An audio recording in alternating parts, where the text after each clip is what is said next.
Quiero darte mis días, quiero darte mis años. Todo lo que yo tengo es para ti. A donde quiera que vaya, voy a gritar tu nombre. Voy a decir que llenas todo en mí. Quiero vivir por ti, mis sueños son para ti.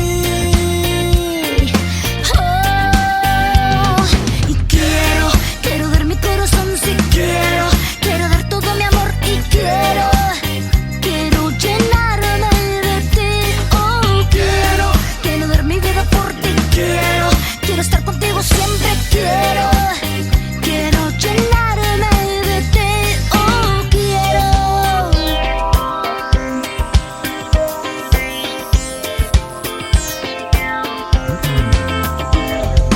No quiero imaginarme que fuera si no estás tú. Hoy vivo por tu gracia y te amaré. Quiero vivir por ti, mis sueños son para ti.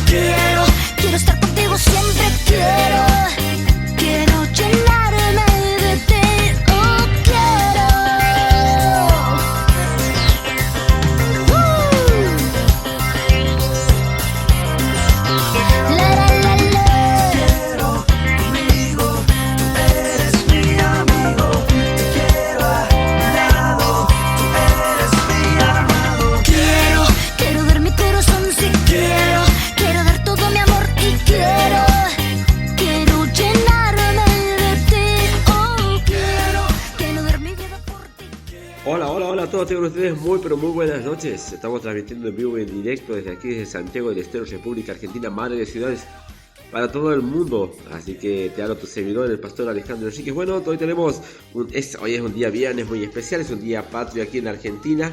Un saludo para todos los que nos escuchan desde el exterior, es decir, de otras partes del mundo. Un abrazo para todos ustedes, un saludo caluroso y afectuoso desde aquí, a pesar de que estamos todavía afectados por el COVID en diferentes lugares del mundo. Pero estamos haciendo este programa para bendecir a cada uno de ustedes y bendecir a cada uno de nuestros hermanos, hombres y mujeres también que no conocen a Dios quizás o no saben nada de Él, pero también nos escuchan porque quieren una palabra de parte de Dios. Bueno, así que para eso estamos aquí, para servirles, para ser siervos. Ayer estaba hablando con un hermano y le decía que ser siervo de Dios representa servir a los demás. Eso es lo que quiere decir, servir a los demás.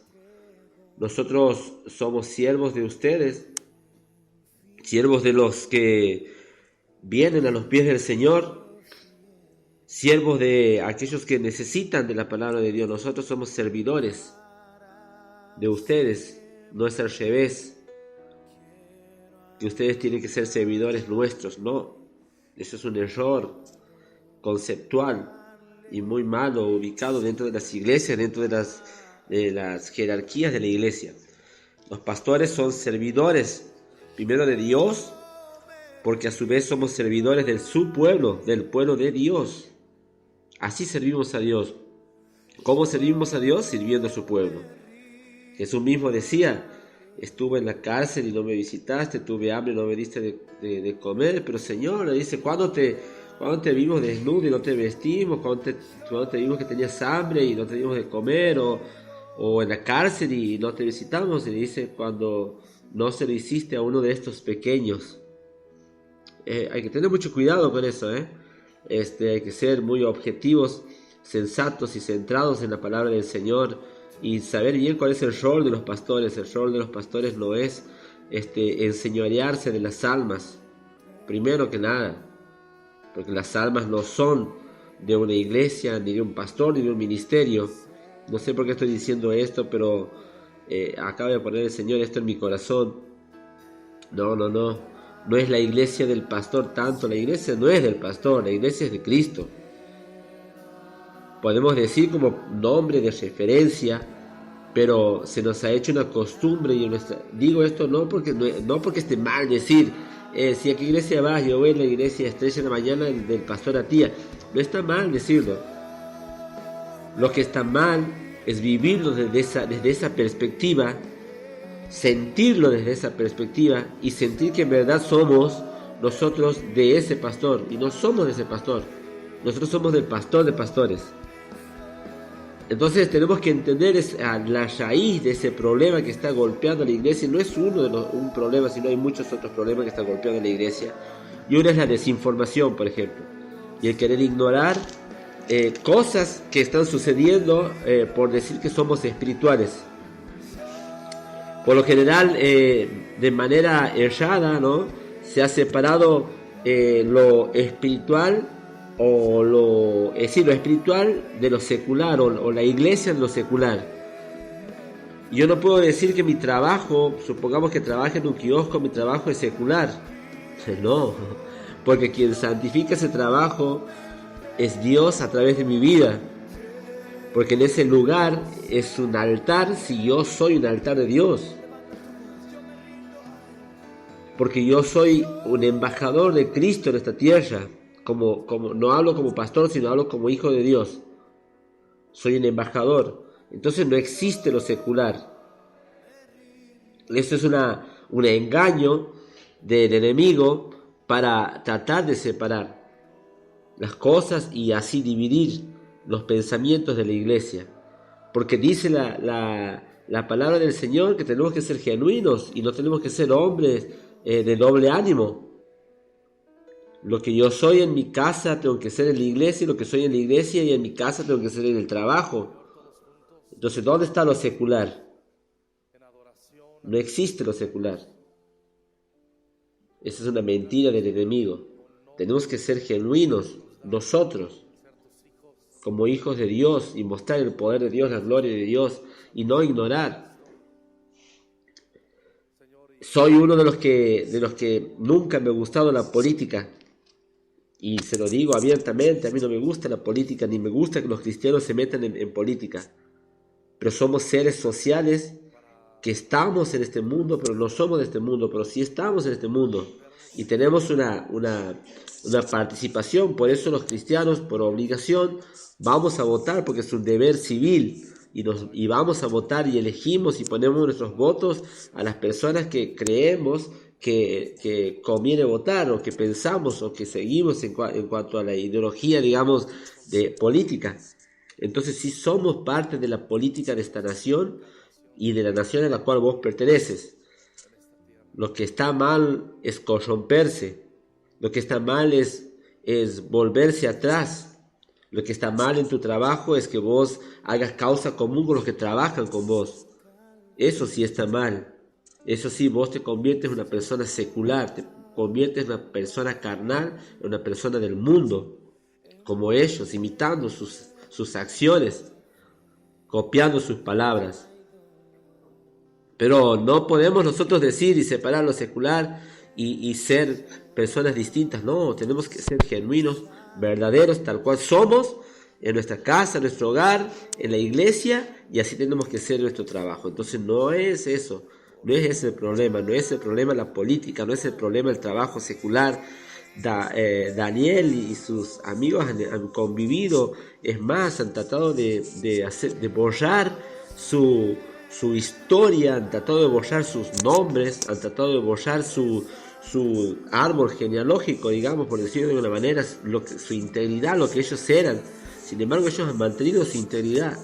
Han estudiado las lenguas de los caldeos, han estudiado las costumbres, conocían de los dioses, sabían muchísimas cosas, y nosotros diríamos secular. No, ellos no estaban en un lugar secular, estaban en un lugar donde ellos los santificaban, porque ellos han hecho la diferencia, y eso es lo que tenemos que hacer nosotros, hacer la diferencia y ser nosotros un factor de cambio en la vida de las personas y en la vida de nuestro entorno. Nuestro entorno, por más que sea secular, entre comillas, tiene que cambiar y tiene que transformarse en un lugar de adoración. Cuando te vean a vos, tienen que ver que sos un adorador de Dios, de Cristo. No, yo sé que no es fácil. no te estoy diciendo que sea fácil y que vas a lograrlo y que todo va a ser el ideal. No hablamos de los ideales, porque los ideales no existen. Los ideales parten de la ficción y de la imaginación del hombre. Siempre vamos a tener problemas, dificultades, posiblemente algún día te corran de ese lugar, de tu trabajo.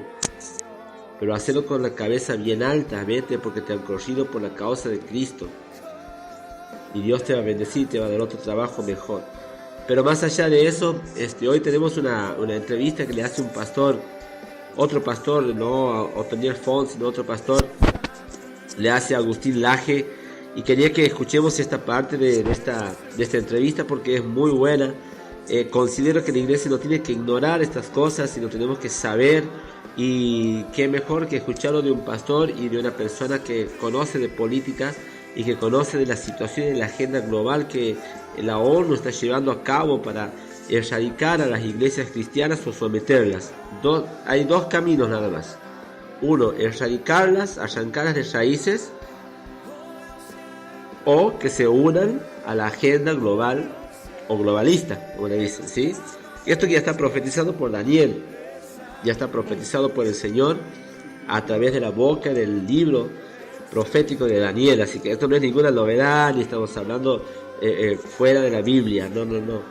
Estamos hablando dentro de los acontecimientos que ya sabíamos que posiblemente iban a suceder en estos tiempos y hoy está pasando, y también la agenda globalista de la ONU es una agenda que está muy bien ideada, creada por las personas riquísimas, dueñas prácticamente del mundo, y no son muchas, son 5, 10 quizás sean, no son muchas. Son dueños de los canales de televisión, que son dueños de las multinacionales más importantes de todo el mundo. Te valga la redundancia, ¿no? Por la multinacional, lo que digo. Entonces, tenemos que estar atentos como hijos de Dios y no desconocer las artimañas del diablo. Por eso es que pongo esto, me cuesta ponerlo, ¿no? Me cuesta ponerlo al aire porque no quiero confundirte, por eso te hago esta explicación y por eso te explico. No quiero confundirte en nada, ni que pienses que nosotros somos mundanos porque ponemos esto al aire. No. No estamos de acuerdo con lo que está haciendo los gobiernos o en este caso las organizaciones multinacionales. Así que no estamos de acuerdo porque están asesinando a los niños por nacer, porque están globalizando todo, porque están lucrando con los inocentes, porque están matando a los ancianos, porque están quitándole la autoridad primero a los gobiernos y a su vez a los propios padres, le están quitando la patria potestad de alguna manera, la libertad de culto, es decir, se está lanzando una persecución a la iglesia a través de esta agenda. Y todavía no les he comentado de algunas de las aristas de estas agendas globalistas, las cuales están diseñadas para difamar y para destruir a las iglesias cristianas, para que no hablen más, a callarlas, o sea, que callen a las iglesias cristianas para que no hablen más. Entonces esta es la antesala, ¿no es cierto?, de lo que va a ser la gran tribulación, de la gran persecución que se viene sobre la iglesia, que ya se ha desatado en el mundo entero, a todo lo que se vuelve, como dice la palabra, todo lo que sea contra Dios, o todo lo que hable de Dios se vuelve en contra de esta, el diablo se vuelve en contra de eso, ¿sí? Todo lo que se levanta, todo lo que nombra a Dios, sea de cualquier religión que sea, se levanta en tu contra. Ahora, si vos te alías a ellos, te unes a ellos, todo bien. Tienes que adoptar y aceptar los decretos que ellos te dan. Nosotros tenemos que adoptar la palabra de Dios en nuestras vidas, asumirla, tomarla, abrazarla y seguir adelante. Bueno, vamos a un poquito a una canción, vamos a escuchar. Hace un momento estábamos escuchando esa cortina musical, por supuesto, Quiero de Edith, hermosísima canción, bien pum para arriba. Como hoy es viernes, es el último programa de la semana, ¿no? Vamos con Hay Libertad de Art Aguilera, que es una canción muy linda, muy pum para arriba. Vamos a escucharla. Puedo danzar con libertad, porque soy su hijo, porque soy su hijo. Hoy puedo danzar con libertad, porque soy amado, porque soy amado. Yeah.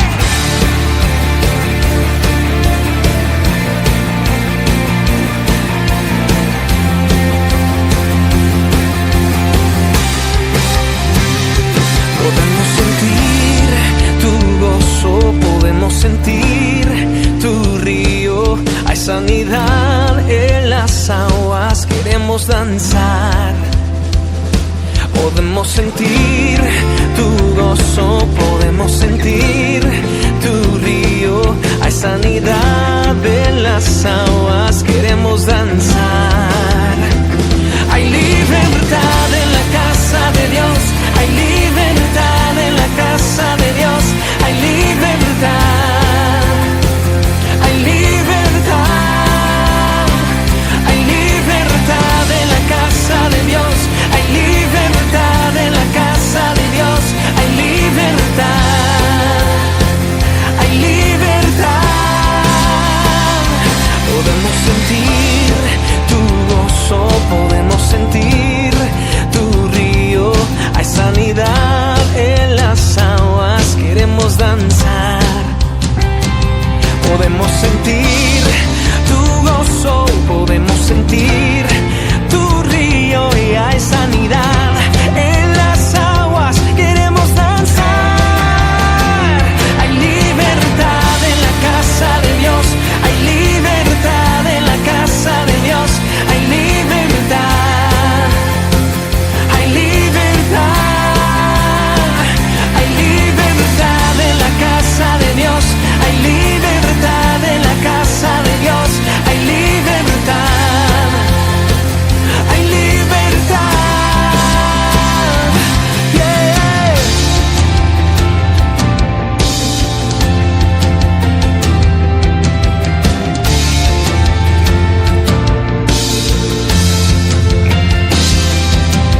Hay libertad en la casa, hay libertad al danzar, hay libertad en la casa, hay libertad al danzar, hay libertad en la casa de Dios, hay libertad en la casa de Dios, hay libertad, hay libertad, hay libertad en la casa de Dios, hay libertad en la casa de Dios, hay libertad, hay libertad. Puedo danzar en la casa de Dios, puedo danzar en la casa de Dios, puedo danzar y disfrutar que somos libres por tu sangre, libre soy, que somos libres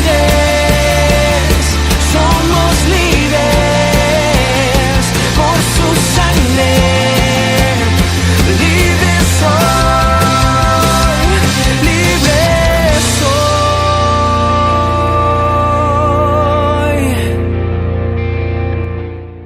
Así pasaba Arta Aguilera con su canción hermosa, La Casa de Dios. Hay libertad, perdón, hay libertad en la casa de Dios. Me confundí con otra canción, se me cruzaron los cables, se me cruzaron todas las canciones diferentes.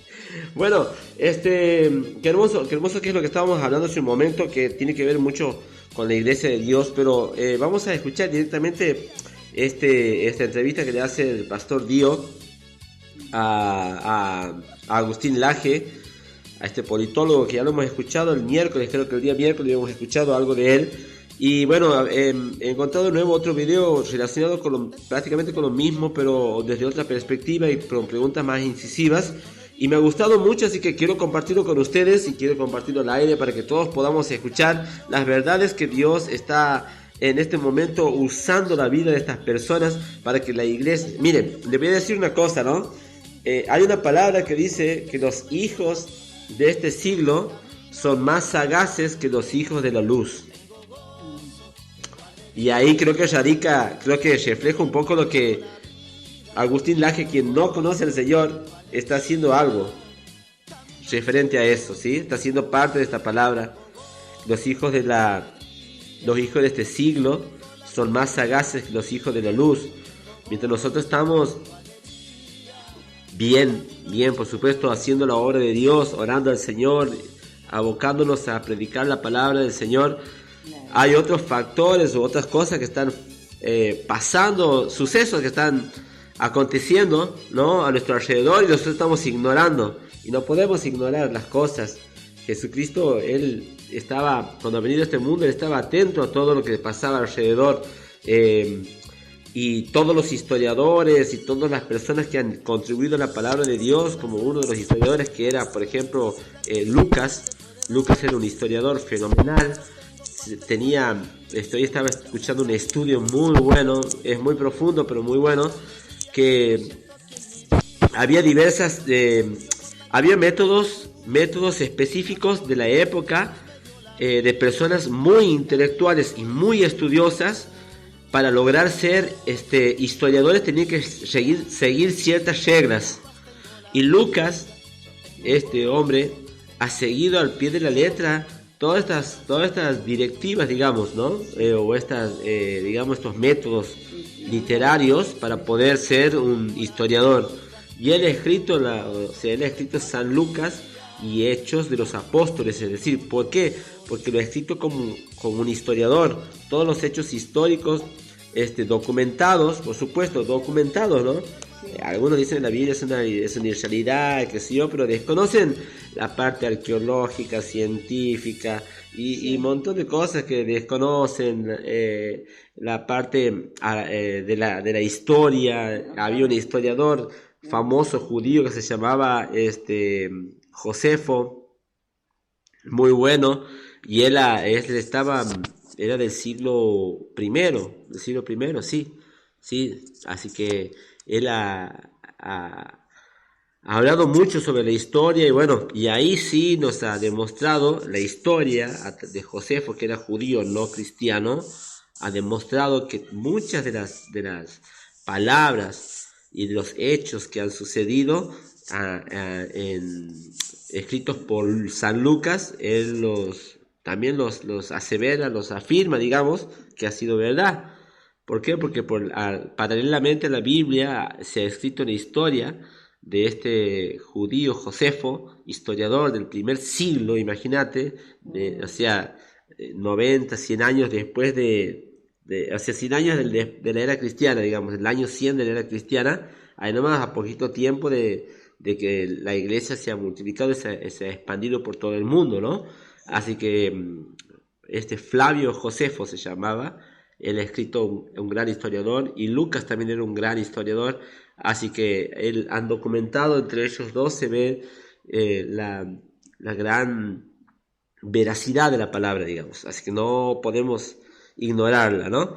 Bueno, aquí Agustín Laje cumple lo que es, exactamente, aquí Agustín Laje cumple la función, como le digo, los hijos de este siglo tienen más entendimiento y más sagacidad que los hijos de la luz. Así que vamos a escuchar lo que le dice así esta entrevista hermosa con el pastor Dio.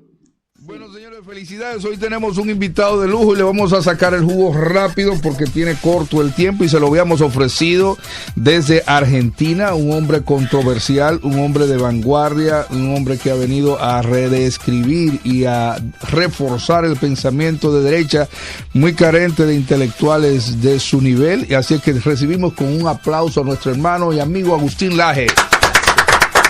Muchas gracias. Bienvenido, Agustín. Tú eres todo un ícono en la República Dominicana, en la juventud latinoamericana, y estamos contentos de tenerte aquí, de tenerte siempre. ¿Cómo te sientes en el país? Muchas gracias. Es un honor estar iniciando la gira del 2021 en este país, en este programa. Es la primera actividad. Wow, llegué señores, ayer. un aplauso a este programa, que tenemos la primera actividad. Estamos con la primera actividad, y la verdad es que esta gira en República Dominicana fue un poco de casualidad, porque yo estaba haciendo unas conferencias en Guatemala, Puerto Rico, sí, pasé también por Estados Unidos, y ahí me dijeron, bueno, ya estás aquí en la zona, ¿por qué no venís acá también? Echa para acá, estamos a un paso. Vayamos rápido, Agustín. Uno no se da cuenta, mucha gente te conoce, pero este programa se está escuchando ahora en la radio, pero se está escuchando en los autobuses de gente que va a su trabajo, gente que es cristiana, gente que no es cristiana, gente que es profunda, gente que no es tan profunda, y la gente, es bueno darle un contexto de quién es Agustín, de dónde viene, a qué se dedica, es casado, no es casado. ¿Qué podríamos esperar de Agustín Laje? Empiezo por lo último, no soy casado. Okay. Lo que hago no me da tiempo por ahora, lamentablemente, porque tengo expectativas de formar familia. Pero imagínense que yo en el año 2019, que fue el último año en que yo vine acá, después vino la pandemia, ese año yo tomé un promedio de 4 aviones por semana. Wow. Entonces tener una familia tomando 4 aviones por semana por ahora es imposible. En algún momento bajaré el ritmo. Yo hace un mes que no estoy en mi casa, vuelvo recién el 27, 28 de marzo y bueno, digamos, ese ritmo de vida la verdad imposibilita cualquier otro tipo de actividad por ahora. Yo tengo 32 años, soy politólogo. Muchachito tú eres. Bueno, cada vez menos. Todavía eres una juventud, todavía estás en la juventud. Supe serlo. Estudié filosofía también en Europa y soy escritor. A mí me gusta calificarme como escritor. La gente a veces lo mira a uno y dice, bueno, yo también escribo cartas y le escribí un poema a mi novia. Pero bueno, yo escribo otro tipo de cosas, escribo libros y cuando los libros funcionan y a la gente le interesan, la gente paga por ellos y entonces ahí ya el ser escritor se convierte en una suerte de profesión. Yo escribía como hobby y un buen día me di cuenta de que eso era interesante para mucha gente, ¿no? Así que dentro de la ciencia política no soy un politólogo convencional. Los politólogos convencionales se dedican a armar campañas políticas, sondeos de opinión, marketing político, ese tipo de cosas. Bueno, yo he recibido muchas ofertas para eso, pero nunca he trabajado de eso, porque eso tiene una dimensión ética que a mí no me gusta, que es venderte al mejor postor, ¿no? Ok. Yendo por ahí, le preguntaba a mi hija, ¿qué le pregunto a Agustín Laje? Ya mi hija te da seguimiento y la juventud de 18, 20 años y me dice, pregúntale a Agustín de qué él se sostiene, de qué vive, qué hace él para y te conecto esa pregunta con quién paga tu viaje a República Dominicana. Perfecto. Porque es interesante que la gente sepa eso. Muy bien, mira, yo me sostengo de 3 fuentes. Una son los libros, como te comentaba. Perfecto. Cuando un libro vende, entonces uno tiene un ingreso. El ingreso no es bueno. Te voy a contar todo, ya que estamos. O sea, el ingreso de un libro, por ejemplo, en librerías, al autor le queda el 10%. Yo escribo también y he intentado vivir eso y créeme que no basta. No, te dan el 10%. Y cuando ya quieren. Sí. Lo que pasa es que, digamos, también tiene que ver con las dimensiones que se venden del libro. Sí. El libro Negro de la Nueva Izquierda, que fue un libro que yo escribí en el 2015 y se publicó en el 2016 Márquez, con Nicolás Márquez. Bueno, ha sido impreso en todo el continente, en Estados Unidos y en Europa también. Entonces ya hay un volumen de ventas muy importante y bueno, Amazon te tiene que pagar todos los meses y demás. Esa es la primera fuente. La segunda fuente es que yo tengo un canal de YouTube que tiene prácticamente 1 millón de seguidores. Wow. Si usted no lo sigue todavía, lo invito a que lo siga. Yo te estoy siguiendo.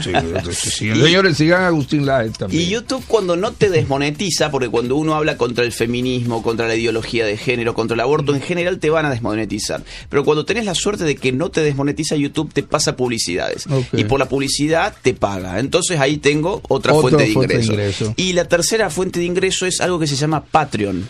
Patreon es un sistema de micro fundraising. ¿Esto qué significa? Bueno, significa que uno pide donaciones a individuos, pero son micro donaciones. Un individuo te pone $2, otro pone 3, otro pone 5, otro pone 7. Pero cuando tenés muchos donantes, bueno, la cosa se va poniendo interesante. Y hay mucha gente que cree en tu proyecto. Exacto. Y teniendo 1 millón de seguidores, supongo si cada uno te pone $1, tienes $1 millón de dólares. Y yo tomé la decisión de no aceptar financiamiento ni del Estado ni de organizaciones internacionales. Atención. Repite eso. Yo cada vez que voy a un país solicito saber de dónde salen los fondos. Exacto. Entonces, si a mí me dicen, no, esto va a ser porque en el presupuesto tenemos actividades culturales y la vamos a meter ahí, no. Yo solamente recibo financiamiento privado y microfinanciamiento privado. ¿Esto qué significa? Si viene una corporación de un país y me dice, nosotros queremos donarte, vamos a suponer una cifra, no sé, astronómica, $300.000 para que vos este año te dediques a hacer esto. No, gracias. Porque cuando uno tiene un gran donante, ya no puede pensar por sí solo. Ya está comprometido el pensamiento. Exacto. Tiene que caerle bien al que pone el dinero, al hijo del que pone dinero, a la esposa del que pone dinero. Y entonces yo prefiero caer bien a la gente que espontáneamente le caigo bien y que tiene $3 para poner. Ahora, ¿quién me financia acá? Que esto sí es importante. Me financia una asociación de mujeres católicas pro vida. ¿Sí?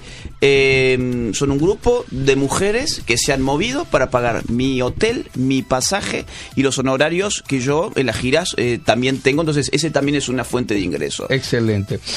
Tú hablas bastante del tema de ideología de género, hablas del tema homosexualidad, hablas del tema aborto. Quiero empezar con la pregunta: ¿qué es ideología de género? ¿Dónde nace?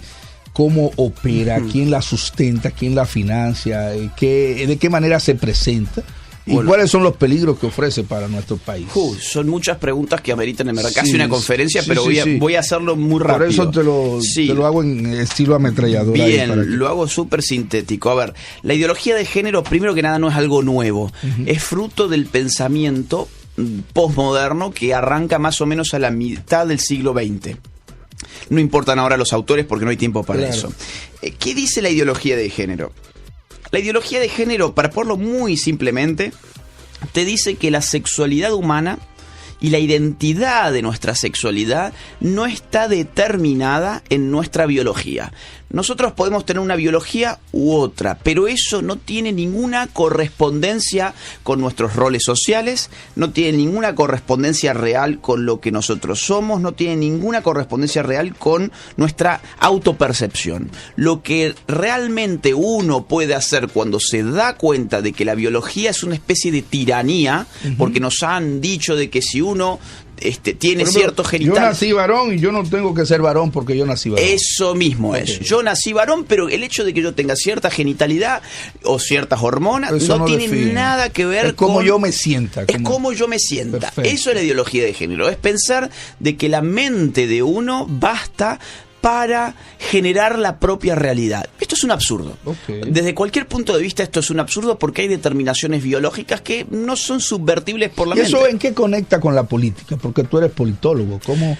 Bueno, esto conecta en muchos sentidos. A ver, se han utilizado los temas de género para impulsar distintos tipos de agendas políticas generalmente vinculadas con el progresismo y con las nuevas izquierdas, que ya no tenían demasiada fuerza para seguir hablando de la guerra entre los pobres y los ricos, entre los marginados y los poderosos, entre las élites y el pueblo. Se les acabó ese cassette que usaron durante muchas décadas y ahora lo renovaron. Entonces cambiaron. ¿Cree que es una evolución del marxismo o una degradación del marxismo? Es una degradación. Porque el marxismo, yo no soy marxista, pero era un sistema filosófico potente. Y era potente y tenía intelectuales muy potentes. En cambio esto ya es una paparruchada, digamos. ¿Quién financia este movimiento y a qué fines? ¿Por qué ellos lo hacen? Bueno, financia este movimiento mucha gente y muchas corporaciones. Por ejemplo, lo financia Planned Parenthood. Planned Parenthood es una red de clínicas abortistas. La IPPF. IPPF, exacto. La sigla significa International Planned Parenthood Federation, o sea, Federación Internacional de Planificación Familiar. Es una ONG que nace en 1952 y que al día de hoy tiene más de 46.000 establecimientos abortivos. Más que McDonald's. Más que McDonald's. Perfecto. Hay más IPPF que McDonald's. Entonces, ¿qué pasa? Si esta gente financia, vamos a decir, feminismo y movimientos pro aborto en República Dominicana, que de hecho lo hacen, consiguen la legalización del aborto eventualmente y entonces poder abrir sus clínicas y ampliar su negocio. Otra gente que financia, de hecho, Pro Familia, aquí ha recibido entre el año 2008 y el año 2016, o sea, en 10 años, ha recibido cerca de $9 millones, para que usted se dé una idea. Hay otras organizaciones, por ejemplo, el Fondo de Población de la ONU, ONU Mujeres, Oxfam, la británica Oxfam, que está aquí, también con nosotros. Bueno, aquí. Y más aún, aquí da en República Dominicana da 2,5 millones de dólares, 2,5 millones de dólares por año, euros, porque ellos manejan euros, 2,5 millones de euros, y en Brasil dan 1,8, pero Brasil tiene un territorio 25 veces más grande que el de este país. Entonces fíjense el interés que hay hoy en República Dominicana. Posiblemente conecta con Haití, o sea, nosotros posiblemente esté manejando el mismo presupuesto. Yo creo que Haití tiene el suyo también, lo que pasa es que ustedes tienen ahí un tema migratorio que probablemente ese dinero también se utilice para ese proyecto. Exactamente. Luego, digamos, hay otras, por ejemplo, la Fundación Rockefeller, la Fundación Ford, la Fundación Arcus. También hay embajadas y también hay órganos de otros estados, por ejemplo, USAID de los Estados Unidos. Ok, hablemos un poco de feminismo, Sí. de las olas. Tú hablas en tu libro de el nuevo libro que escribiste Sí. con Marqués sobre el tema de las olas del feminismo. ¿A qué te refieres con las olas del feminismo y en qué sentido una es diferente de la otra? La figura de las olas del feminismo no me pertenece a mí, sino que es parte de, digamos así, la doctrina feminista que ha separado las manifestaciones del feminismo en distintas olas. Ellos dirían, en la primera ola apareció un grupo de mujeres que pedía derechos políticos, o sea, poder votar, por ejemplo. Okay. En la segunda ola... O sea, eso era una buena ola. Bueno, claro, Sí. claro, exactamente. Esto fue, digamos, esto aparece en el siglo XVIII, ¿no? Sí. Estados Unidos, Francia, Inglaterra. La segunda ola ya se vuelve marxista y ya empieza a tratar de meter a la mujer dentro de la causa comunista. Ahí están autores, bueno, Federico Engels, Alejandra Kollontai y otros más. Y la tercera ola del feminismo ya aparece con, digamos, el siglo XX, en la segunda mitad del siglo XX, y esa ola es lo que hoy llamamos ideología de género, básicamente, resumiéndolo muchísimo. ¿Por qué? Porque ahí esa ola se va a agarrar de una declaración de una filósofa feminista llamada Simone de Beauvoir. Ella decía que no se nace mujer, sino que una llega a serlo. O sea, no importa la naturaleza de la mujer, lo que importa y determina a la mujer es cómo la están haciendo ser mujer. ¿Quién la hace ser mujer a la mujer? Pues un sistema abstracto llamado el patriarcado. O sea, todo lo que hoy escuchamos como relato de género viene de una ahí. sustitución de burguesía, proletariado, por Así ahora es. patriarcado. Así es, la- así la- es. la- A el ver. hecho de la sumisión de la mujer. Así es. El hombre es el burgués ahora y la mujer es el proletario. De hecho, esa fue una de las frases célebres de un librito de Federico Engels, que fue el socio intelectual y el financista de Marx. Fue un libro del año 1884 titulado El origen de la familia, el Estado y la propiedad privada, donde él dice exactamente eso. Él dice, en la familia el hombre es el burgués y la mujer es el proletariado. Con lo cual hay una especie de lucha de sexos que es equivalente a la lucha de clases. Bueno, es lo que vivimos hoy, ¿no? O sea, las ideas tienen consecuencias y cuando las ideas además se financian muy bien y se les da muy buen lobby político, tienen más consecuencias todavía. Ok, hablemos un poco del lenguaje, de cómo el lenguaje nuevo que está usando esta nueva izquierda, la que habla, va cambiando el pensamiento de las personas. ¿Qué piensas sobre eso? Bueno, pienso que no puedo pensar sin lenguaje.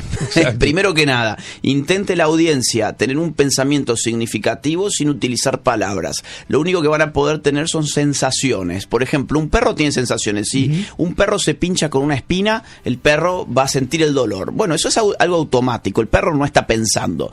Lo mismo vale para mí. Si yo me pincho con una espina, yo voy a tener una sensación. Pero pensar es otra cosa. Pensar no es tener una sensación.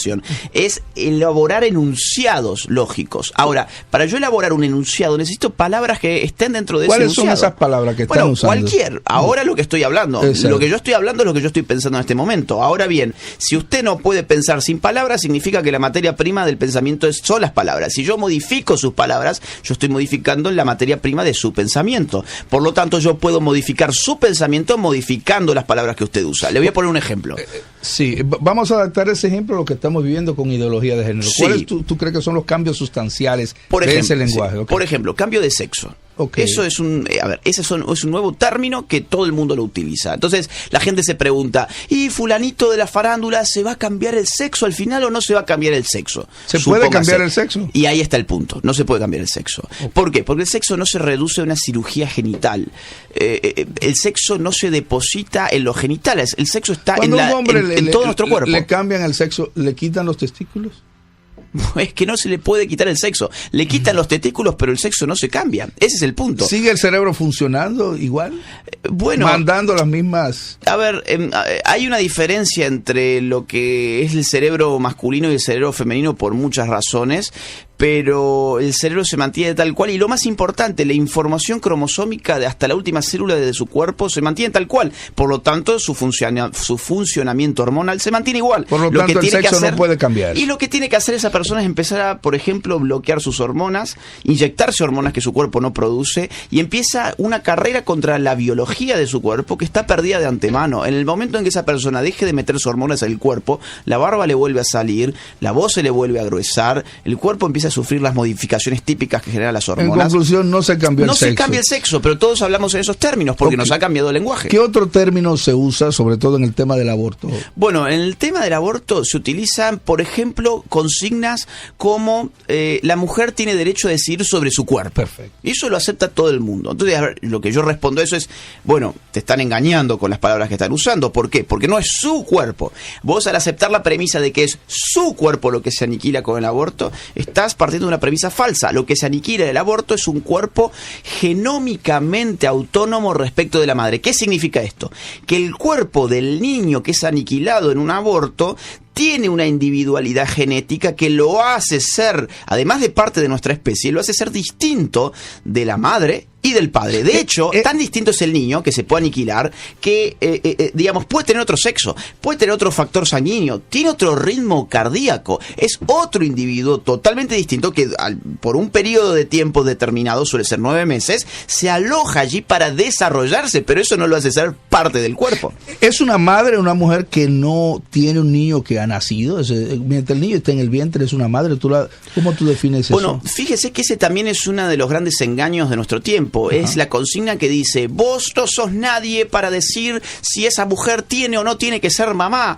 Vos no tenés el derecho de imponerle a esa madre ser mamá. Ahora, muy bien, yo estoy de acuerdo. El problema es que una mujer embarazada ya es mamá. Ah, ya es madre. Ya es madre una mujer embarazada. ¿Por qué? Porque la noción de hijo determina la noción de madre. Cuando hay un hijo, hay una madre. Yo no conozco ningún hijo que no tenga madre. Entonces la decisión es si es madre de un hijo vivo o de un hijo muerto. Es exactamente. Lo que la madre puede decidir con el aborto no es si va a ser mamá o no va a ser mamá. Lo que va a decidir es si sigue siendo madre de un niño vivo o si va a ser madre de un niño muerto, nada más. Excelente. ¿Qué otro, cuál es el lenguaje que usa esta nueva ideología para hablar de un aborto? O sea, ellos le llaman crimen, asesinato, ¿cómo le llaman? Ellos cada vez están modificando más los términos, pero lo habitual es hablar de interrupción del embarazo. Entonces se interrumpe el embarazo realmente. A mí no me gusta ese término porque yo entiendo que nosotros tenemos la noción de que una interrupción es algo que después se reanuda. Por ejemplo, tengo ganas de ir al baño, interrumpo la entrevista, voy al baño y vuelvo en un minuto. Ahora, si cae, digamos, si hay un terremoto y se corta la luz, bueno, digamos, la entrevista no se interrumpió, se terminó. ¿Por qué? Porque no la reanudamos. Ahora, después de un aborto no se reanuda la vida. Entonces, ¿qué es el aborto? Bueno, yo creo que es una terminación, pero no cualquier terminación, porque una terminación también puede ser aquella que concluye en un parto. Se terminó el embarazo porque nació el niño. Cierto. Ahora, aquí se terminó el embarazo porque matamos al niño. ¿Cómo se llama la terminación violenta de la vida? Asesinato. Yo creo que un aborto es en efecto el asesinato de un ser humano en gestación. Ok, César Vidal, tú lo conoces, sí. Dice que aproximadamente 1.400 millones de niños han sido abortados en el mundo. Estamos hablando de una población más grande que la China. Sí. Veámoslo de esa perspectiva. ¿Tú crees que el aborto es o podría ser un tema de la protección de la salud de la mujer, de su salud emocional, de su salud física, o hay detrás del aborto algo más allá que las personas comunes no entienden o no pueden ver? A ver, yo entiendo por salud una situación en virtud de la cual uno protege su cuerpo y protege su integridad, no la aniquila. Cuando a mí me dicen que el aborto es una política de salud, yo me pregunto, ¿qué política de salud implica que dos personas vayan a un hospital y que de ese hospital salga uno vivo y otro muerto? Eso yo no les llamaría política de salud. Yo creo más bien que con los datos que usted me acaba de dar de César Vidal, el aborto es más bien un genocidio. Es el genocidio de los seres humanos por nacer, que está establecido, además de por razones económicas, también por razones de control demográfico. Ok, ¿cuál es la ruta que lleva esta ideología para entrar en un país y establecer el aborto? Ya hablemos de aborto. ¿Cuál es la ruta que lleva? ¿Cómo empieza ese proceso? Hay 3 o 4 pasos fundamentales, ¿no? El primer paso es ir por las 3 causales. Las 3 causales que se suelen plantear son riesgo de salud de la mujer, riesgo de vida de la mujer, Sí, riesgo de vida. La vida de la mujer. Exacto. La segunda causal es violación y la tercera son las malformaciones genéticas. Bien, cuando siempre te van a buscar un caso puntual, además eso lo van a acompañar con un montón de falacias, como que por ejemplo hay miles de mujeres que se mueren por abortos, que hay, yo he escuchado que aquí en República Dominicana se practican 100.000 abortos por año, se lo escuché a una investigadora de la ONU. Ahora, cuando va a ver uno cuántos embarazos hay por año en República Dominicana... Hay más abortos que embarazos. Y casi que está ahí nomás, porque hay 140.000 nacimientos en el año 2016, si mal no recuerdo. Claro. Entonces uno dice, no hay proporción entre una cosa y otra, me están mintiendo. Entonces te van fraguando las palabras, te van cambiando los números, y entonces te dicen, necesitamos estas 3 causales para salvar las vidas de las mujeres que se están muriendo. Bueno, uno dice, ok, vamos, supónganse ustedes que pasaron las 3 causales. Hay un segundo paso. Ese segundo paso implica expandir el sentido de las 3 causales, y ahí dicen, no, a ver, no es el riesgo de que la mujer muera. Cuando hablamos del riesgo de vida de la mujer, nos estamos refiriendo al riesgo de su salud.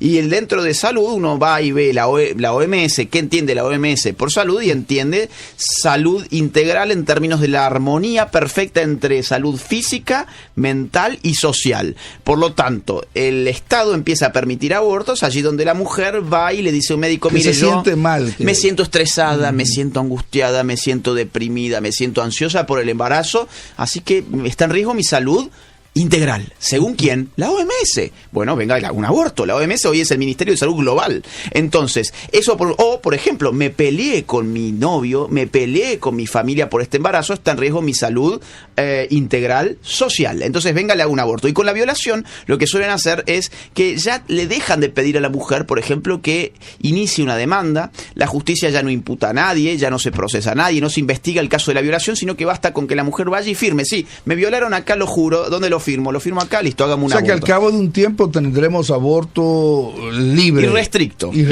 después eso sí se tiene que legalizar, y ese es el tercer paso, porque todavía no está legalizado de forma encubierta, pero ahora hay que sacarlo a la luz. ¿Para qué? La costumbre es lo que hace la ley. Exactamente. ¿Y para qué hay que sacarlo a la luz y hacerlo formal? Para que puedan entrar las compañías abortistas. Ok, entonces, ¿por qué se quiere que el aborto sea público y gratuito? ¿Qué hay detrás de todo? Bueno, ese también es una palabra engañosa, gratuito, ¿no? No es gratuito el aborto. Si a alguien de la audiencia le han dicho que existe el aborto gratuito, le han mentido en la cara. Alguien ¿sí? lo está pagando, ¿cierto? Y a ver, que yo sepa, lo único gratis que tengo es el aire y por ahora. Pero un aborto se paga. Hay que pagarle un médico, hay que pagarle enfermeras, hay que pagar una instalación hospitalaria, hay que pagar una camilla, hay que pagar químicos, hay que pagar jeringas, instrumentos médicos. Un aborto sale bastante caro, de hecho. Por ejemplo, ¿cuál es el precio promedio de un aborto? Bueno, Planned Parenthood, a ver, donde está legalizado, por ejemplo, Estados Unidos, PPFA, que es Planned Parenthood de los Estados Unidos, calcula que un aborto puede costar hasta $1.500 en el primer trimestre. Es decir, puede costar menos, obviamente, pero puede llegar a un límite de costar $1.500 un aborto en el primer trimestre. A ver, tú decías ahorita, nosotros tenemos unos 140.000 embarazos, ¿verdad? Actualmente en la República Dominicana. ¿Cómo tú crees que eso incrementaría nuestras salas de partos, nuestras salas? O sea, si ahora mismo yo tengo de manera natural 140.000 abortos, cuando yo abra el aborto a la posibilidad de aborto, ¿cómo eso va a aumentar la ocupación en la cama y cómo eso impactaría económicamente en nuestra patria? En todos lados donde el aborto se ha legalizado, cada año se producen más abortos. Por ejemplo, miren la experiencia, si quieren ver en nuestro continente, digamos, miren la experiencia ya no solo de Canadá y Estados Unidos, sino la de Uruguay. Perfecto. Uruguay ha aumentado alrededor de un 80% sus abortos desde que se legalizó en octubre del 2012. Entonces, cada vez hay más demandas de abortos. ¿Por qué? Porque la ley es pedagogía, es decir, te dice, sí, si yo lo legalizo es porque no está mal. Si estuviese mal estaría prohibido. La gente lo asume como bueno. Exactamente. Entonces, cada vez va a haber más mujeres abortando. Yo me pregunto, ¿el sistema de salud de nuestros países puede hacerse cargo de una demanda creciente de abortos? Bueno, para decirte, hay lugares aquí donde hemos visto 2 y hasta 3 mujeres pariendo en una misma cama. Entonces, no me imagino lo que va a pasar si de ahora en adelante abrimos la posibilidad de que vayan más mujeres a abortar, y haya que atenderla legalmente. Mire, y más aún, a ver, cuando yo pienso en otras patologías, por ejemplo, el cáncer de mama. El cáncer de mama se lleva en este país, a ver, datos del año 2016 de la OMS, 1.821 muertes por cáncer de mama en este país. ¿Cuántas muertes hubo ese año por aborto en este país? 17. ¿sí? Bueno, yo pondría mis esfuerzos quizás en el cáncer de mama. Debe ser un poquito más, se supone que no hay registros suficientes para tu... Tengo mis dudas de eso, tengo mis dudas. ¿Por qué? Porque, digamos, este número 17 involucra 8 tipos de abortos, dentro de los cuales no está discriminado cuál corresponde a cada uno. Abortos, según la OMS, hay 8 tipos. Ahora, aborto inducido es 1 de 8. O sea, yo digo 17, pero en verdad pueden ser menos. Ahora, los registros. Bueno, yo supongo que cuando una mujer muere en una situación extraña, por ejemplo, desangrada, por ejemplo, y yo supongo que ahí hay un forense que está viendo y registra, hasta donde yo entiendo, por lo menos en Argentina se hace así, y en todos los países que yo conozco, si una mujer muere en una situación extraña, es joven, no tenía patologías previas, hay una investigación y se determina la causa de la muerte. Obviamente, puede haber algún caso, pero no podemos pasar, digamos, de 17 a decir hay miles de mujeres que se mueren en República Dominicana. No, por eso digo un poco más, pero no sí, creo que... y digamos, a ver, el 70% de los cánceres de los casos de cáncer de mama se atiende lamentablemente muy tarde ya, se detecta muy tarde. Entonces el sistema de salud no está funcionando bien para la mujer, pero nos quieren hacer creer que el sistema de salud no funciona bien para la mujer porque no les da abortos. Ok, una preguntita, ¿quiénes inducen más esta ideología? ¿Los pobres o los ricos? ¿Quiénes abortan más, los pobres o los ricos? Dale. Mire, a ver, acá ya sí habría que hacer una investigación sociológica. Yo no conozco investigación al respecto de este país, pero donde sí conozco, en distintos países, entre ellos el mío, generalmente la proporción es inversamente al revés de lo que se piensa y los pobres son mucho más pro vida que los ricos. En Argentina, por ejemplo, el 75% de la clase más baja es pro vida y al revés, el 75% de la clase más alta, más rica, es pro muerte. Con lo cual, en general, el aborto ha sido una demanda de los ricos. Incluso si lo vemos geográficamente, el aborto ha sido siempre una petición de países ricos para que los países pobres legalicen el aborto, porque los pobres nos reproducimos más que los ricos y eso molesta a muchos ricos en el mundo. ¿Usted cree que en algún sentido hay detrás de eso un interés del totalitarismo? Sin lugar a dudas, significa gestionar la cantidad de personas que tienen derecho a estar en esta tierra. Hay gente que realmente, a ver, por ejemplo, en el año 74, en el año 94, la ONU fue llevando adelante conferencias de población donde les decía a los pueblos, oigan, sus mujeres se están reproduciendo demasiado, hagan algo, por favor, para parar la reproducción de sus mujeres. En el 94 llegaron a pedir, en el Cairo, llegaron a pedir a todos los miembros de la ONU que legalizaran para el año 2015 todos los servicios de salud sexual y reproductiva, incluyendo la interrupción del embarazo, o sea, el aborto. Acá, efectivamente, hay un totalitarismo que ya no tiene que ver, por ejemplo, con censurar o meterte preso, sino que tiene que ver con decirte cuántos hijos podés tener y cuántos no. De una forma, obviamente, muy solapada, muy indirecta y en el nombre de muy buenas causas como los derechos de la mujer, proteger a la mujer y ese tipo de cosas que en verdad las están usando. Háblame de la iglesia, ya estamos casi cerrando. Sí. ¿Crees tú que la iglesia está haciendo una contribución fuerte para la detención de esto? ¿Vamos en la vía correcta? Muchos piensan que la iglesia no debe involucrarse en nada que tenga que ver con la política ni en lo político y reducen la actividad política a la oración y al púlpito y solo en estos momentos sale la iglesia a hablar de política, pero los demás espacios políticos los dejamos vacíos. A ver, esto es una gran falacia, porque el Estado laico es otra cosa. Estado laico significa un Estado que no adopta para sí ninguna religión particular, no persigue a ninguna religión y le da libertad religiosa a sus habitantes. Eso es un Estado laico. Ahora bien, que haya gente que me diga que un pastor o que un sacerdote no puede opinar de un tema político cuando un sacerdote o un pastor, además de sacerdote y pastor, es un ciudadano que tiene derechos políticos, significa generar ciudadanía de segunda categoría. Significa decirle, bueno, no, a ver, usted cree en Dios y usted además tiene una función religiosa. No, bueno, ¿sabe qué? Usted no tiene derechos políticos, usted no puede expresar lo que piensa, usted no puede comunicar lo que piensa, entonces no, quédese callado. Eso es una falacia, eso no es Estado laico, eso es Estado autoritario. ¿Sabes que este es uno de los pocos países que tiene una iglesia dentro del Palacio Nacional? No lo sabía. Nosotros tenemos una capilla católica dentro del Palacio Nacional, además de que nuestro escudo empieza diciendo Dios. Sí. O sea, la corona de nuestro escudo, nuestro escudo tiene la Biblia abierta en el centro, en un verso de Juan 8:32, que dice, conoceréis la verdad y la verdad os hará libre. ¿Tú crees que eso se podría considerar de todo un Estado laico? Yo creo que sí. Yo creo que sí se puede porque, digamos, hay una mayoría abrumadora cristiana en este país. No recuerdo bien las cifras, pero tengo entendido que la comunidad evangélica es alrededor del 20%. El 26%. 26%. Sí. La católica, si mal no recuerdo, estaba alrededor del 54% más o menos. Casi el 60%. Casi Entre el todos 60%. estamos hablando de más Bueno, del 85%. Estamos hablando más del 85%. Y ahí aparece el problema de la democracia, ¿no?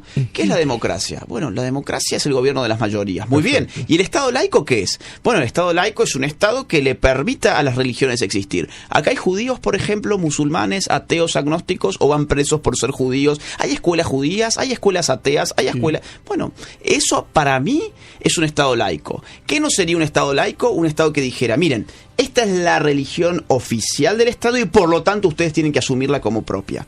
Otra cosa es que el Estado diga, bueno, este Estado se fundó bajo estos principios, los reconocemos históricamente, incluso están en nuestras insignias nacionales y por lo tanto estamos orientados por esto. Ahora, si usted es político ateo y gana la elección popular, pues viene acá y se sienta, como de hecho ocurre. Aquí hay diputados que son ateos, por ejemplo.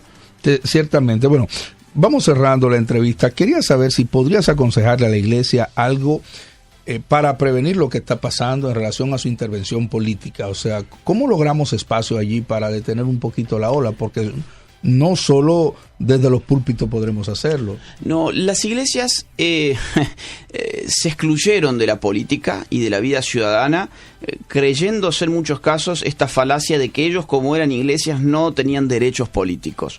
Esto es totalmente falso. Además, en esa exclusión las iglesias entendieron que la política era algo de gente sucia y pecaminosa. Y eso es un problema porque también es falso. ¿Por qué? Porque si es algo sucio y de personas pecaminosas, será en todo caso porque las personas buenas se autoexcluyeron de la política. Entonces, si yo me excluyo de la política y después quejarme de la política y digamos que no tiene mucha coherencia.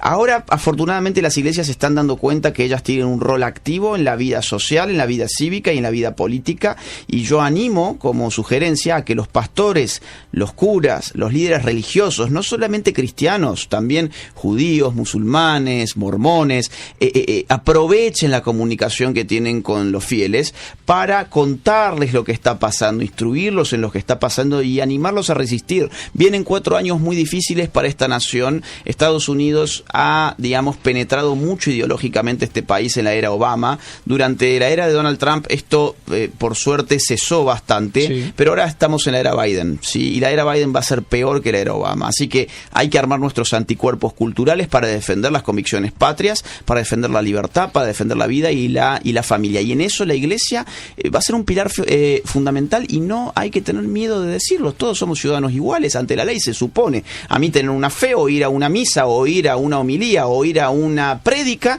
no me hace ser un ciudadano de segunda categoría. Entonces, quien me da la prédica, la misa o la homilía, pues entonces quizás necesite también informarme y formarme en temas que vayan un poquito más allá de la Biblia, quizás. Además de la concepción filosófica y religiosa que nosotros tenemos del tema del aborto, ¿tú entiendes que la mujer como tal tiene razones clínicas, psicológicas, psiquiátricas para rechazar el aborto? ¿Hay algún consejo que tú le puedas dar a la mujer en ese sentido? A la mujer se está vendiendo que el aborto es una panacea, que es lo mejor que le puede pasar en su vida. Fíjense ustedes, dos ejemplos de la farándula, ¿no? Miley Cyrus hace, creo que 2 años más o menos, subiendo en su Instagram... La foto con la lengua afuera. La foto y el pastel que dice el aborto es cuidado de salud. Ahora resulta que el aborto es salud, ¿no? Por otro lado, Michelle Williams, recibiendo los Globos de Oro del año pasado, su premio, su Globo de Oro, y diciendo que ese Globo de Oro ella lo tiene gracias a que abortó. Bueno, no, el aborto no es algo digno de ser celebrado, el aborto es algo terrible, el aborto es algo que deja secuelas psicológicas en muchos casos y que incluso muchas veces, por más que sea legal, se complica y puede llevar incluso hasta la muerte. Un ejemplo concreto. Kayla Jones, una adolescente del norte argentino, se sometió hace poco a un aborto legal, libre, seguro, gratuito en el hospital. ¿Qué pasó con Kayla Jones? Terminó muerta. ¿Qué medio de comunicación habló de su caso? Ninguno. ¿Qué político habló de su caso? Ninguno. ¿Por qué? Porque lo que mostraba su caso es que el aborto no siempre es seguro, ni físicamente ni mentalmente. Hay distintos estudios en Canadá, Inglaterra, Finlandia, que nos muestran con números, con estadísticas, por ejemplo, que, digamos, en los ingresos en Canadá a hospitales psiquiátricos por depresión se registra una tasa enorme de mujeres que han abortado, o que los suicidios en Finlandia son desproporcionalmente mayores en mujeres que han abortado en comparación con mujeres que no lo han hecho. Entonces, estos estudios ya existen, y seguir negando esto y decir desde la farándula de Hollywood que los abortos son algo fantástico es simplemente porque la farándula responde también a esa agenda. Mira, una cosita más para que le des un consejo a la población de que, bueno, está yendo muchos dejándose llevar de la ideología y vamos caminando allá. Algunas cosas absurdas que se estén viviendo en otros países, sobre todo en los Países Bajos, en algún lugar de Europa, sobre la liberación de la ideología de género, de esas libertades, cosas que estén pasando, como que alerte a la persona de que eso puede pasar aquí también. Mire, cosas absurdas. A ver, en muchos lugares están pasando a presos hombres, a delincuentes que están en cárceles y son hombres, los están pasando a las celdas de las mujeres. ¿Por qué? Porque ellos dicen que ahora son mujeres, y como el Estado adoptó la doctrina de que uno es lo que dice ser, entonces quizás yo... A ver, y lo más gracioso es que los presos ni siquiera modifican su aspecto físico, no se someten a ninguna cirugía. Ellos se sienten mujeres. Con su barbita, con su pelito, todo así tal cual. Y no, ¿saben qué? Hoy me levanté sintiéndome una mujer. Soy de género fluido, por ejemplo, ¿no? Bueno, y el Estado que dice, ay, estoy en un problema, porque si le digo que no, digo que lo mío era una ideología.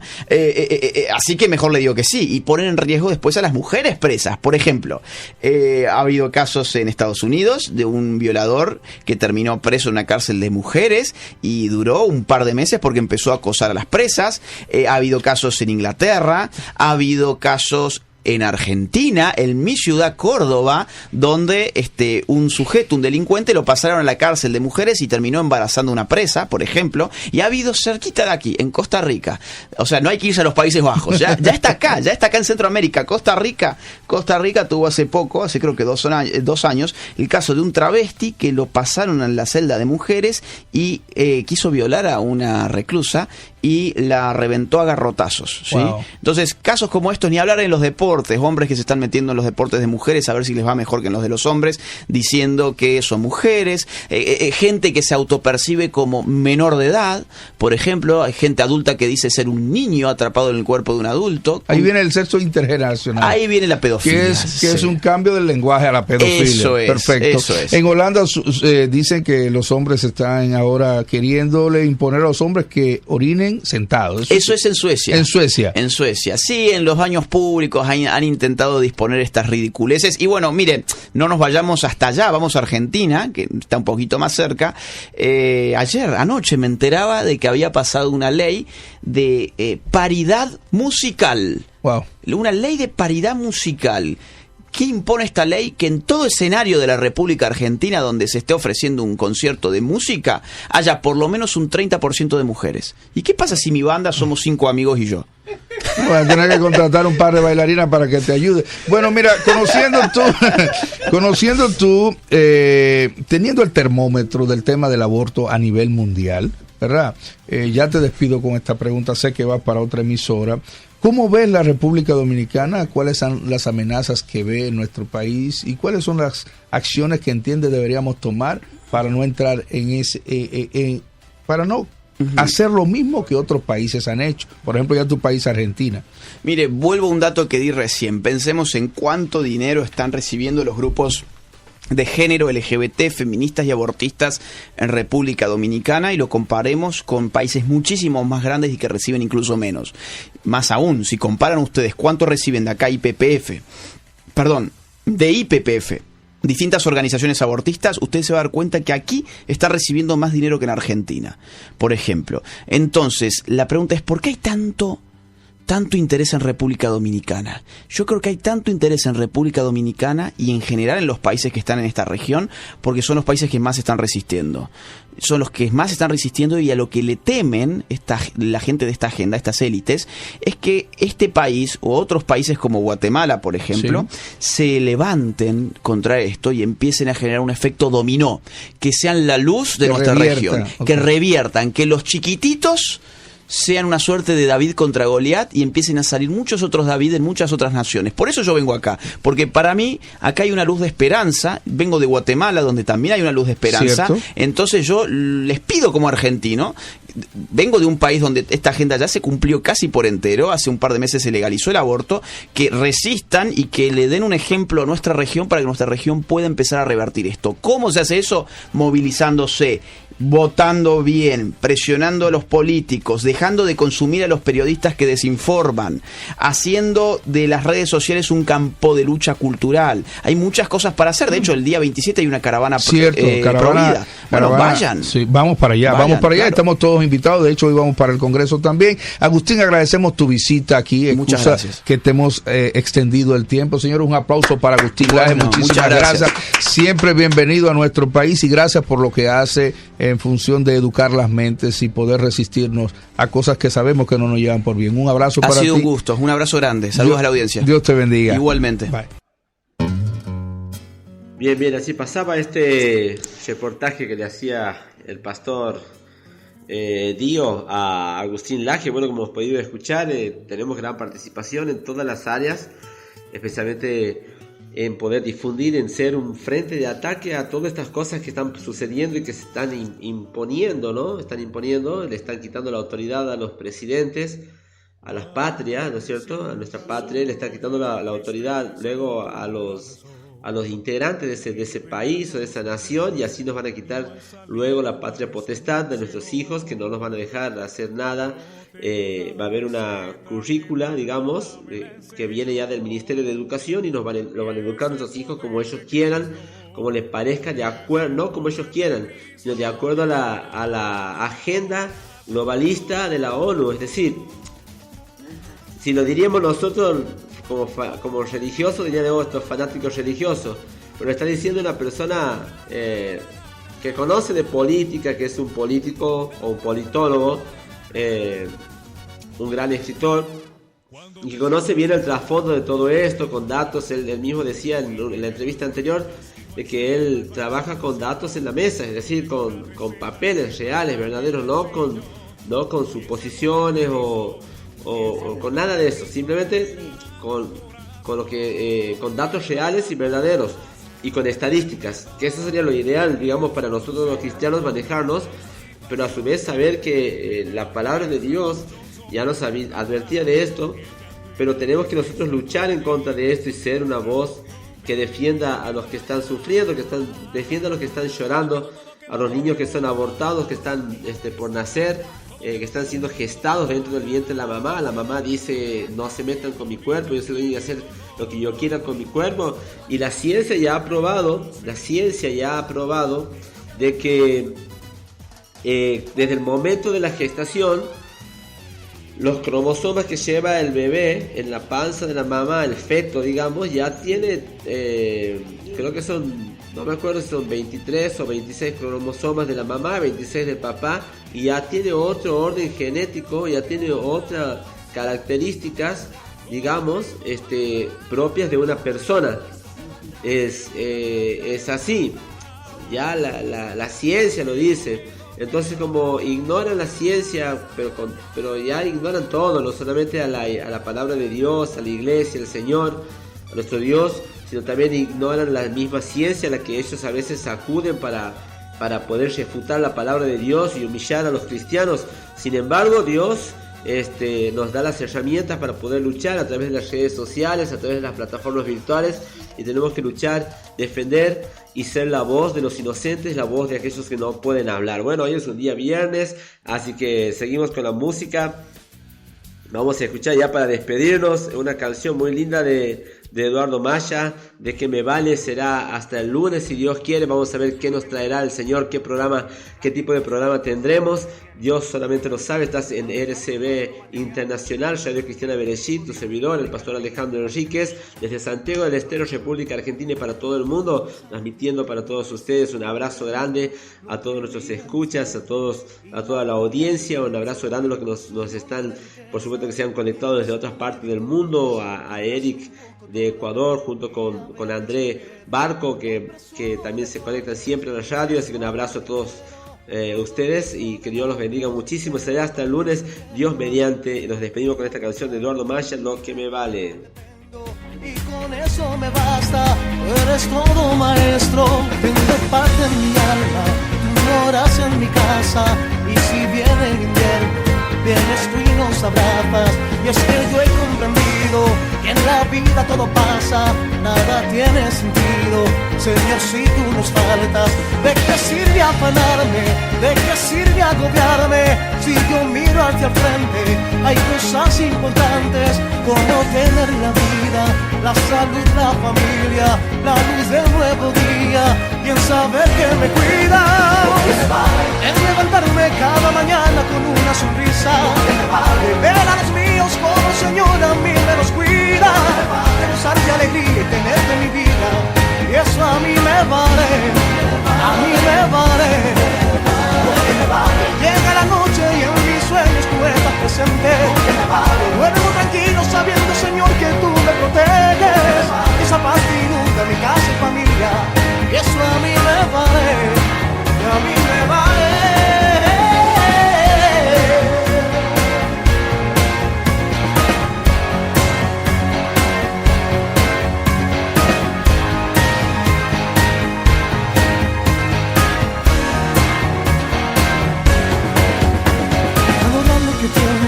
Otros ya no lo tienen, valora que tu casa el Señor la sostiene, valora que tú duermes mientras otros no pueden, la salud y la vida mientras otros la pierden. He visto niños y hombres que duermen en la calle y tú tienes un techo donde puedes refugiarte mientras tú te alimentas, otros mueren de hambre.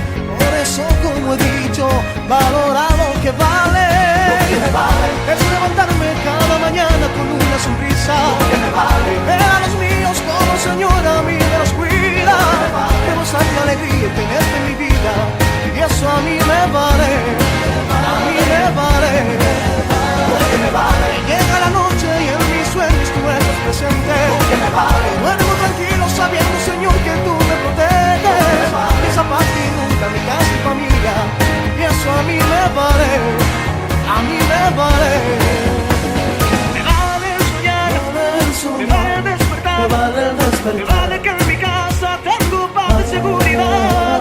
Me vale soñar, me vale despertar, me vale que en mi casa tengo paz y seguridad.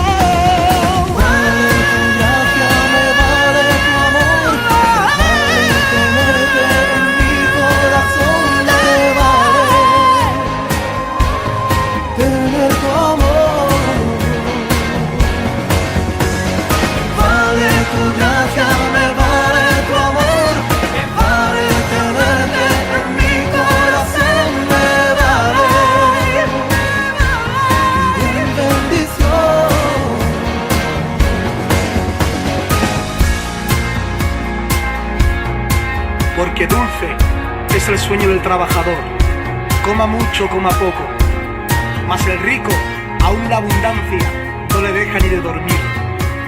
Eduardo Maya, con Israel Borja.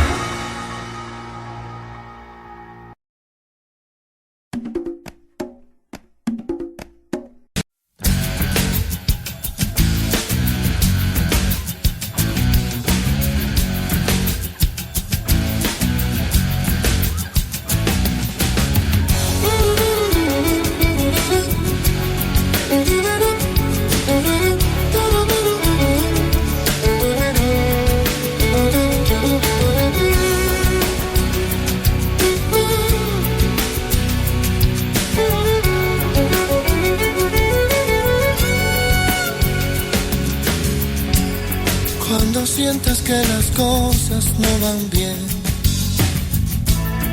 y la vida va alejándose de todo tu existir, cuando los amigos marchan y la soledad te abraza, no puedes desistir porque Él está ahí.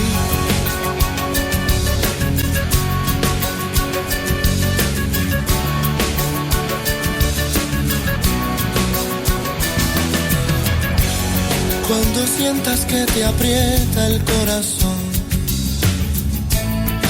por las cosas que se viven, llenas de ira y de dolor. Respira, mira al cielo y ora una vez más.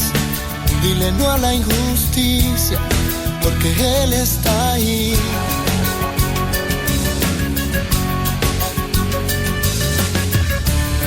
Y moribundo con las alas en el suelo, sentirás que algo levanta tu energía para andar. Y no tendrás que dar más gracias, porque Cristo nunca espera nada a cambio, solo amor y lealtad. Donde digas iré por ti, donde vayas ahí estaré. Eres mi luz, mi paz, Cristo te seguiré. Donde digas iré por ti, donde vayas ahí estaré. Eres mi luz, mi paz, Cristo te seguiré.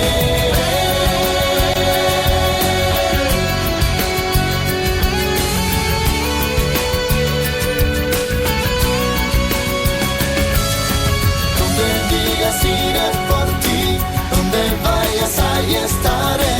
Eres mi luz, mi paz, Cristo te seguiré. Donde digas iré por ti, donde vayas ahí estaré. Eres mi luz, mi paz, Cristo te seguiré.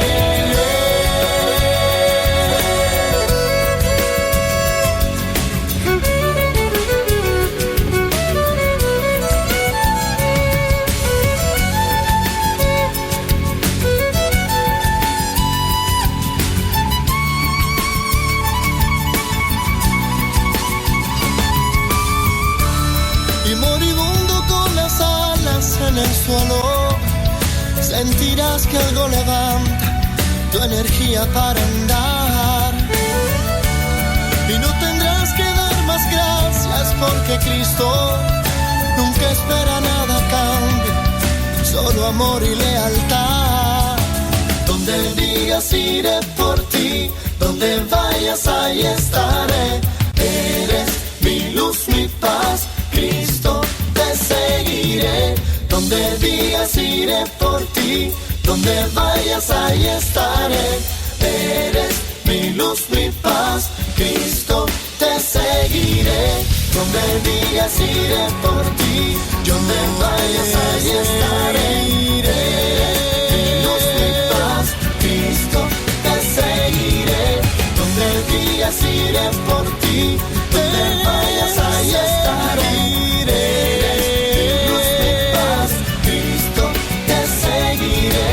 Donde digas iré por ti.